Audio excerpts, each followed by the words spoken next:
Kia ora, I'm Miriam Makamo. This week, Evans Mott created legal history when he became the first person to escape a conviction after helping his wife Rosie to die. He could have been jailed for 14 years, but he walked away from court with a clean slate. The consequences, though, for Rosie's family are ongoing. Tonight, Janet McIntyre with their very personal, at times harrowing experience. Now, a warning, this is an issue bound to confront many of us. Our story begins with the message Rosie left for those she loved. I am really special, real special. Especially to her family. She was quirky and stubborn, very stubborn. She was sweet. She was really, really sweet. But nothing prepared Rosie Mott's family for the way she said goodbye. I'm making this movie so that nobody is under the illusion that I've been coerced into what I've done, been murdered. I don't understand. It's crazy, eh? Rosie and her daughter Amy were best friends. She just looks very strong and, yeah, I love that photo. They spoke by phone across the Tasman almost every day. But Rosie never mentioned this. Here I am on the 30th of August 2011. The message she filmed herself for her family to be delivered after her death. Okay, that's it. See ya. I mean, I know she said goodbye, but it kind of doesn't feel like she said goodbye. Not even in their last phone call, just after Christmas last year. She was, I mean, just sobbing and crying and, you know, I'm saying, you know, what's going on, Mum? And she just said that, you know, it's time and I have to bow out gracefully so everyone, you know, can get on with their lives. It's like, you know, you don't have to do this, you know, like, you don't have to do this. And, I don't know, I mean, she didn't say that she was going to or she wasn't going to. She was just really upset, and that was probably about 3 hours before she did it, so. Rosie didn't want to die. Absolutely, definitively what she said and statement of fact. She didn't want to die. It's just her body had got to the point that she had no life left to live. Rosie did die, and Evans Mott, her husband, played a part in her death. This week he faced a High Court judge and a potential jail sentence of 14 years for assisting Rosie to take her life, even though he wasn't with her. I think it's barbaric. I think the system that we have is medieval. You know, if you accept that somebody has to die and that they're incurable, they're untreatable, and it's time and they're suffering, why? Why should they then have to die by their own hands alone when their family and friends want to be there with them to be supportive? Rosie met Evans in the back blocks of the Gold Coast almost 25 years ago. An unusual relationship? Yes, I can say that. Yes, we're both dominant, so it's quite a fireworky relationship. But yeah, an unconventional, adventurous relationship. They lived in the bush, in the outback and in the islands, with Rosie's two young daughters, Jessie and Amy, and later with their son, Kane. So you lived in a corrugated iron hut? Yes. Yeah.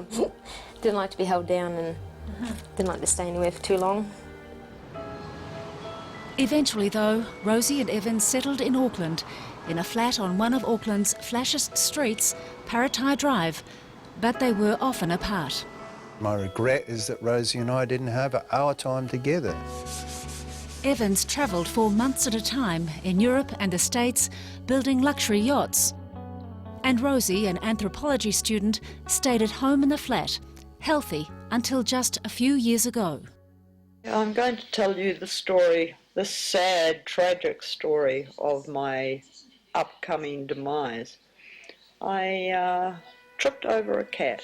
Rosie pinpointed the start of her decline to that accident, which left her with a broken arm and ongoing intense pain. Test after test finally revealed she had the most aggressive strain of multiple sclerosis, a degenerative and incurable disease. There is no medication that will slow down the progress. Over 4 years she deteriorated, at times unable to move, at times unable to stop moving. This is Rosie touching her nose. What you're seeing is A, the inability of Rosie to touch her nose, and B, how an intention tremor works.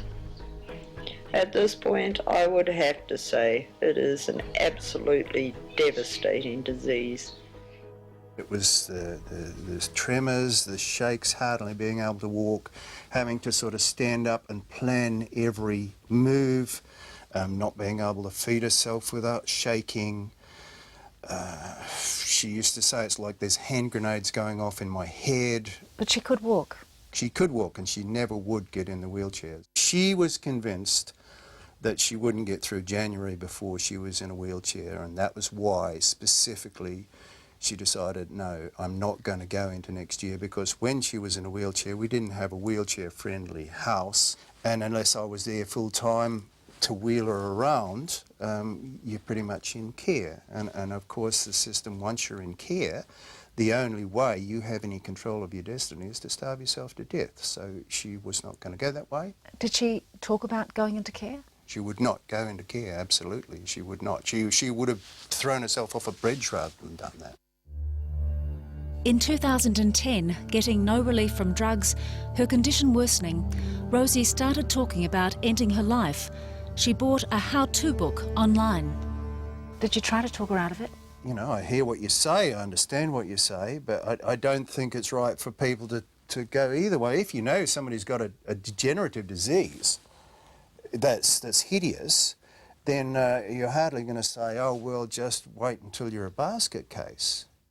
After the break, I don't think there was anyone who said, please don't do it, Rosie, and that's pretty sad. What was if she just thought she had no one to look after her? We should make a travel room. Yeah. though they lived in different countries, Amy was close to Rosie. You'll love it. Kobe, no, sand. A young mum raising two little boys on her own in North Queensland, she relied on Rosie for support. Like on the phone, she was always so upbeat, and you know, she'd be like, "Hey mate, you know, how are you?" And "Oh yeah, I'm having a shit day, but it's okay." What, honey? Yeah, it was probably from the ball. Right? Amy knew about Rosie's plan, but they both avoided talking about it. In some ways, I wish I'd said don't do it. I hate to think maybe she did think that nobody asked her not to do it. You know, I don't think there was anyone who said, "Please don't do it, Rosie," and that's pretty sad. What was if she just thought she had no one to look after her? And no. I mean, I'll never know that. And I should have been there for my mum. She didn't want me to be there, but I should have been there, and I regret that.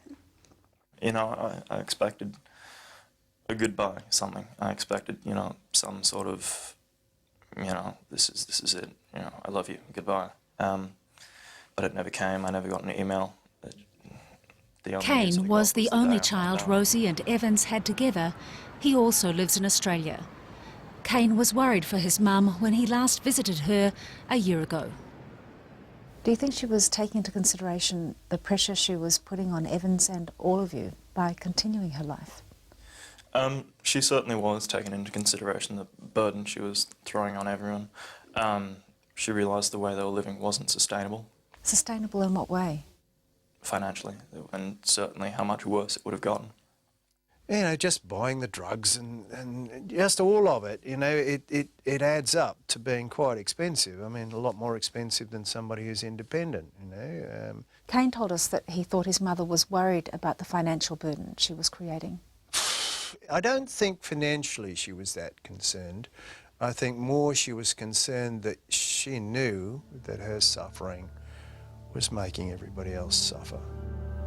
So Rosie was in pain with an incurable disease and wanted to die. Her daughter in Australia didn't want Rosie to do it, but she didn't actually tell her that.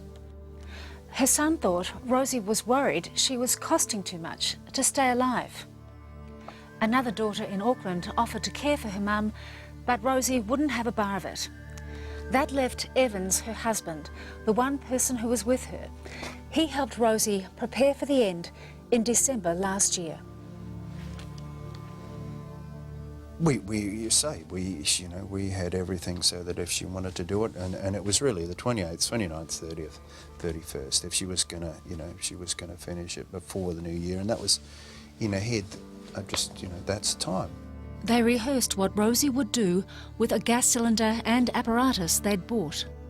As far as assembling the equipment, we did it together for the very simple reason that you only die once, and it's absolutely essential that she understood how this is supposed to work, because there's no second chance. If it doesn't work, you're probably a brain-dead vegetable. And on the 28th of December, after Evans returned from an outing, Rosie was ready. We just talked, and we didn't say anything sort of mind-shattering. It's just, hello, how you going, how you feeling, da-da-da-da. And then whenever it was, about 12:30 or whatever, she said, okay, it's time for you to go. And gave me a big hug, and I left. And that was that. Rosie, alone, administered her own death. Where did you go? To the shops and got receipts to prove I was away. But if she'd have been alive when I got back, it wouldn't have been an issue. It's like, this is your time if you want. It doesn't matter. It doesn't matter if you said, I want to get back. It's great. Do you wish you'd been there? Oh, absolutely. Absolutely, yes. I wish I could have been holding her hand, and saying, it doesn't matter, mate, you don't have to do it, or if you want to do it, again, supportive. I mean, that's how it should be. But you could have stayed with her. No. You are putting yourself very much in a manslaughter murder situation in that scenario. No, you can't. Not within the current system. It's not possible. I don't know how he put one foot in front of the other and walked out of that house. So I think it's extremely hard for him too, and especially to come back, knowing then, I don't understand. It's crazy, eh? How difficult is it for you, knowing that she died by herself? It's horrible, really horrible. I mean, she had to die with a plastic bag over her head. It's not nice, eh? It's not nice. And just especially do it, have to do it yourself. And I think it would have been scary, and I don't know. But it hurts more that it was sort of done out of fear. That ability to say goodbye was taken away just because she was afraid that we would all get dragged through the legal proceedings, it would disrupt all our lives. I hope that everyone I love knows that I love them, and that everyone whom I'm grateful to knows that I'm grateful. She needed to pass on her own. One can only imagine how it was for Mr. Mott, having to discuss these types of arrangements with his wife as she wanted. In my submission, he was strong, supportive and loyal, and that is what she needed, and I suspect that's what we would all need in those circumstances.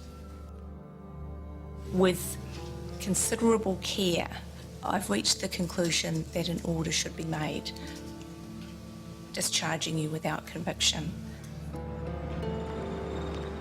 This week, as Evans Mott created legal history, Rosie would have turned 56. It couldn't be about a legacy for Rosie. Sorry. Thank God some good come over. What more can I say? Just common sense prevails. And thank you for everybody who supported me. Rosie's children were surprised but relieved by the outcome. They wish Evans well as he leaves for a boat building contract in Spain. Okay, that's it. See ya.